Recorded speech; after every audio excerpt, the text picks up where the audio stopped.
Nabalitaan nyo na ba guys na merong nagsiserve dito ng napakalaking pizza dito sa Tandag City, at hindi lang pizza yung sinaserve nila, meron din silang mga rice meal dito na hindi ka magmamahay dahil sobrang sarap talaga at mabubungkag na naman ang mga bahaw nito kaya samahan nyo kami. Pero bago ang lahat guys, ito muna yung mga pangyayari. Nagbuod nga pala bigla si Ivy sa akin dahil hindi ko siya napansin, kaya naman sabi ko sa kanya mag-ilis ka at pupunta tayo ng Tandag, at initsa ko na kaagad yung bag niya. At siya nga pala guys, may natagpuan nga pala kami sa social media at nag-trending talaga na kainan at pizzahan dito sa Tandag City, kaya hindi na kami nagpadugay-dugay. At dito nga pala kami nagpunta sa palaging pinupuntahan ng karamihan at pinakapaborito ng lahat, at walang iba yan kundi ang Bones Pizza House na napakasarap naman talaga. At sa mga nagtatanong nga pala kung ano yung eksaktong lokasyon nila, at dito lang yan sa ATP Building, Cabrera Street, Tandag City, Bagong Lungsod, kaya naman hindi ka magmamahay dito dahil napakalapit lang talaga. At alam nyo ba guys, dito sa Bones Pizza House ay ang lakas talaga makasosyal, pero ang presyo ay pangmasal lang talaga, at hindi ka magmamahay dito sa mga menu nila dahil napakasarap at napakabarato pa. Kaya naman dahil nagbuod si Ivy sa akin, sabi ko sa kanya uorderin ko to lahat ng menu nila para at least naman mabusog siya at mabungkag niya yung mga bahaw dito at mawala-wala na yung kasuko niya sa akin. At ang good news lang talaga dito sa Bones Pizza House guys, no, dahil pwede mo nang dalhin yung mga pamilya nyo kapag magbabanding kayo dito at magdi-dinner kayo, dahil meron silang mga bagong menu ng mga rice meal. At kung nakikita nyo guys, meron silang mga chicken inasal dyan,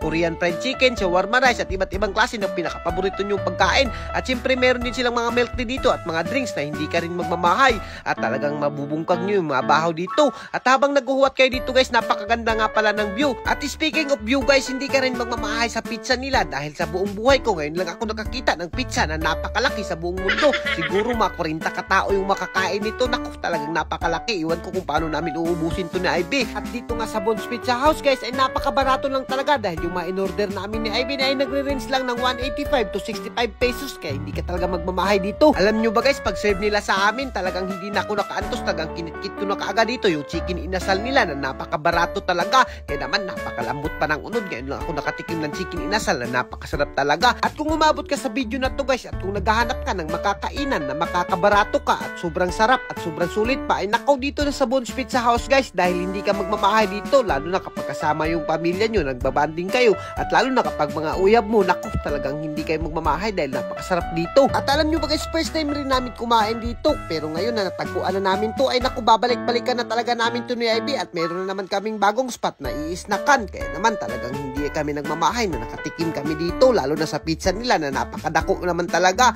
At hindi lang basta-basta malaki yan guys, dahil napakasarap rin yan kapag kinain mo. At alam nyo ba guys, yung Bones Pizza House pagdating sa pizza ay hindi na rin sila malulugi, dahil napakatagal at napakasulit na talaga to kapag dating sa mga pizza house. At kung baga guys, ay tested na talaga sila pagdating sa mga pagkain. At as you can see naman guys, napasarap talaga yung pagkain namin, at si Ivy nga ay nag-good mood na nga siya, at pati yung mga kasama namin talagang nasarapan sila dahil napakarami rin ng mga tao at nalilingaw talaga sila. Pero alam nyo ba guys, yung isa sa pinaka-problema talaga namin kung paano namin uubusin tong pizza namin, at ayan na nga, kung nakikita nyo guys, yung mga rice meal namin ay nabungkag na namin, pero yung pizza namin ay nako, napakalaki naman talaga, kaya hindi namin maubos-ubos. At si Ivy na, pinungahan na nga siya, at pati yung makasama namin pinungahan na, kaya naman napagdesisyonan namin kay ma'am at pumunta kami dito na ipaputos na lang to at dadalhin namin sa mga kasama namin doon sa bahay para at least naman makatilaw rin sila ng pizza sa Bones Pizza House. At to tell you honestly guys, Bones Pizza House ay very recommendable na pagkain talaga, at hindi kayo magmamahay talaga guys kapag nakapunta kayo dito. At hanggang dito na lang muna kami, at kung ganahan ka sa mga video namin, huwag mo nang kalimutan i-like and share para mas marami pa tayong food trip. Thank you and God bless you all. Mabuhay kayong lahat mga idol hanggat gusto nyo.